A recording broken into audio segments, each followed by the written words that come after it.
And we have an amazing next speaker, and I'd like to share something about him. His name is MAXIME Armand. He's the Chief Operating Officer from Urban Campus.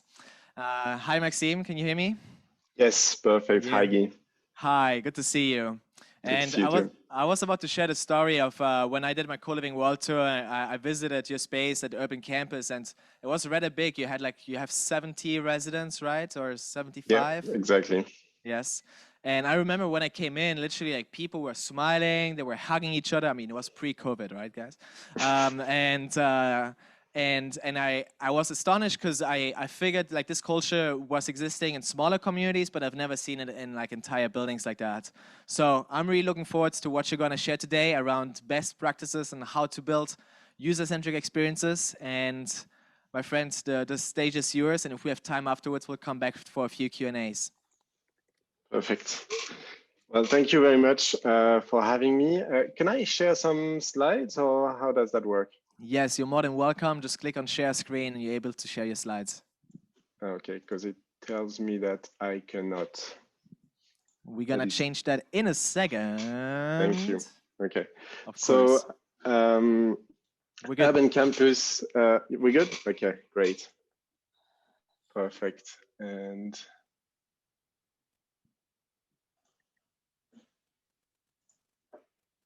does that work? Perfecto, señor. Okay, great.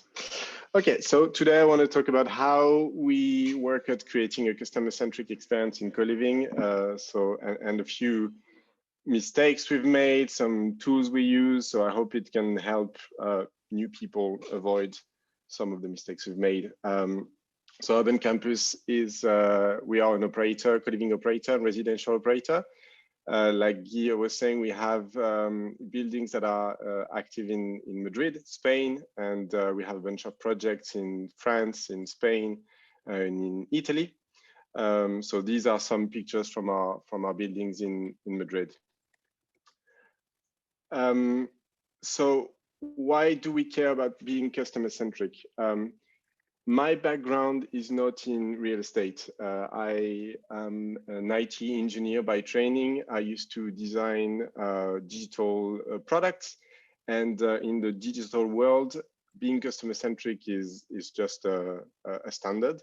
Everybody is doing it. Everybody's prototyping, testing assumptions, speaking to customers. And when we created Urban Campus, I realized that in the real estate world, that was not so much the case. And so I believe that being customer-centric is actually a key differentiator for us. That's what will differentiate us co-living operators from traditional residential managers. And if done right, I believe that it will lead to higher satisfaction, and so more leads, higher, longer duration of stay, and a more stable occupancy, so positive business impact. So I want to show you how we do this on different areas of our business. So in sales, in tech, in community.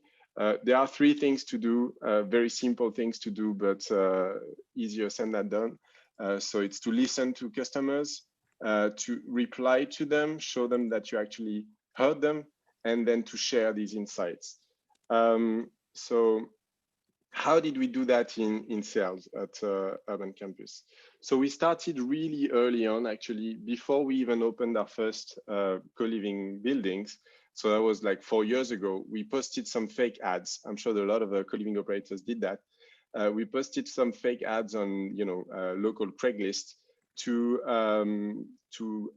test out the value proposition and get to talk to people that would be interested in what we were offering. So we wanted to understand who these people were, what they valued, and we would then survey them, ask them a bunch of questions to understand again what they valued, and then we would meet them, have drinks with them, talk to them, understand what they're looking for.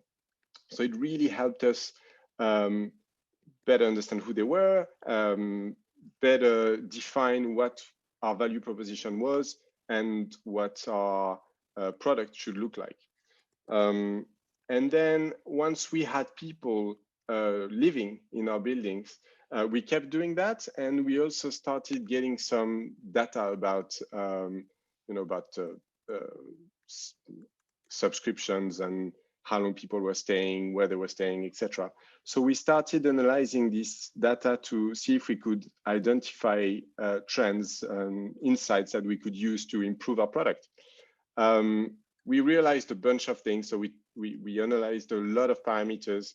We realized, for instance, that the size of a studio had an impact. If it was really small, it had a huge impact on duration of stay. Duration of stay would be shorter, obviously. But then if it was bigger at a certain point, it had no more impact. We realized that price didn't have so much of a big impact compared to what we were anticipating. Something we did not anticipate, for instance, was the services. So the amount of services that people were paying for had a huge impact on their duration of stay. The more services they had, the longer they stayed. And when you think about it, it's quite obvious. Let's say it means that they get more from they get more value from staying with you. And so we use that to, rework future projects in terms of spatial design, for instance, but also test different services and see what would be the impact on their duration of stay and their satisfaction. So talking about space design, just like in sales, we started doing that really early on. So before we opened our first building, we organized some design workshops with people that were interested. And we grouped them with our architects, even our landlords, everybody in the same room. We worked together on the design of studios, the design of common areas, and try to understand, again, what they valued. So we took all of that into account. And then we did something that I think is quite unique, I hope, in real estate. When we opened our first building, we kept some blank pages. So we had some spaces that were kept unused. And once we had enough people living in the building, we worked with them on what we should do with those spaces. So we had a lot of ideas. We thought we could do, a workshop area, a place for people to, paint and do whatever dirty work they would not do in their studio. And yeah. Hi, my friend. Just quick question. We just wanted to check in. It seems like your slide is still stuck on the first one. Did you want to present something at this moment? Yes, I did. Yes. Okay, that's what we thought. So we wanted to get to make sure that the rest of the 8 minutes that our audience can see as slides, because you definitely have something to share. Yeah. Sorry, you didn't see what I was sharing. Can you see my worries. slide? Maybe just try again. There we go. Okay. And if I change, back to you. You see something? Yes. Back to you. Okay, great. Thank you. Yeah. So we kept this empty space in our building, and then we thought it would be some workshop space. We talked to residents. We realized that they were missing was a larger fitness area. So they had already a fitness area with machines, and they wanted a space to do more like group sessions. So we did that, and it's been probably the the space that is the most used before COVID. That's the type of thing you cannot do if you don't leave an empty blank page. And then we also did some experiment in the past to look at space data, so to analyze how the space was being used. For instance, we looked at the working space of our first building, and we realized something also that we did not anticipate. We had way more people actually using the space all day long to work from the building. So we realized we had a lot of people that were staying their whole day in the building, well, working and living there. And this was, so remember, this was before COVID. This was like 3 years ago. And we realized that the working space was too small. So for future projects, we were able, for our second building, for instance, we created a much larger working area and much more well-designed. So that's the type of thing we cannot anticipate. In tech, in tech, that's more standard to listen to customers. We've done a bunch of exercise like user story mapping.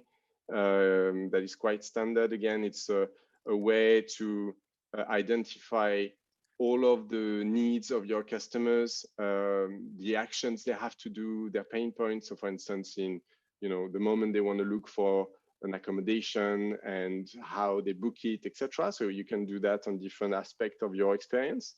And then we try to see what we can do to solve this pain point and create a great experience that they would not get anywhere else. So doing so, then we created what is called, we call Dunbar, that is our, let's say, internal PMS, property management system, that is used to automate a lot of things. So we use it for booking so that people can book their studio directly online, sign their contract, pay their rent, get in touch with the community, etc., etc. And we keep working on that to improve it. To do so, we also do a lot of user testing. So whenever we put something out, we expect them to, well, we test those features, and we also track usage of our website, for instance, to understand. That's an example. You see our FAQ there, FAQ page. We have a look at what are the questions that are most important for people, so that we can, anticipate these questions, give them more information beforehand, adapt our product, etc., etc. Finally, community is obviously one of the most important part of our experience. I think it's probably not the first reason why people join, because I believe that people will join a co-living first because they need an accommodation, but I believe it is the reason why they stay. Until, like Victor was saying, until they get into, they met someone and they have to go because they want to be a couple somewhere else and have their own place. And we believe that community must be created by community itself. So we act as, like, let's say, facilitators of this community. So we animate a bunch of co-creation sessions, like the one I talked about on space design on the gym, for instance. We do a lot of those. What we have been bad at in the past was at following up with participants after that. So we listen a lot, but we don't reply a lot. And we take into account insights, but then we don't follow up, and people feel like we did not listen and we don't care. So that created a lot of frustration in the past. So that's one of my advice. Don't just listen, show that you actually follow up with people. And then we created what we called community sessions. So these are sessions that are facilitating by our team. There's a lot of things that are happening in the building that is just organized by the community itself. And what we try to do is identify also some, sparks and turn that into a big fire. So we have these different sessions, grow together, learn together, and create together, that are there to help residents, for instance, share some insights about, share insights with the rest of the community, or get help from the community, organize like brainstormings because they have a problem they need help on, or it could be sharing some skills they have, testing a business idea, etc., etc. So whenever someone come to us with this, with a project, an idea, something, we try to help them make them real, and we use these different formats to do so. Thank you, Maxime. I know we're just running out of time. Is there maybe in the last minute, is there any other like key takeaways that you'd like to give? Yes, key takeaways. I would say listen. You have lots of different ways to listen to people. So use everything you can, but don't forget to reply. And last thing, share the insights that you collect with the rest of your team. because it's not the whole team that is going to be in contact with your customers. So make sure that the people in your team that are not in contact with them can benefit from these insights and improve your experience in a positive feedback loop. Hell yes. Thank you so much. Thank you so much. You're truly doing outstanding. Thank you for sharing your approach.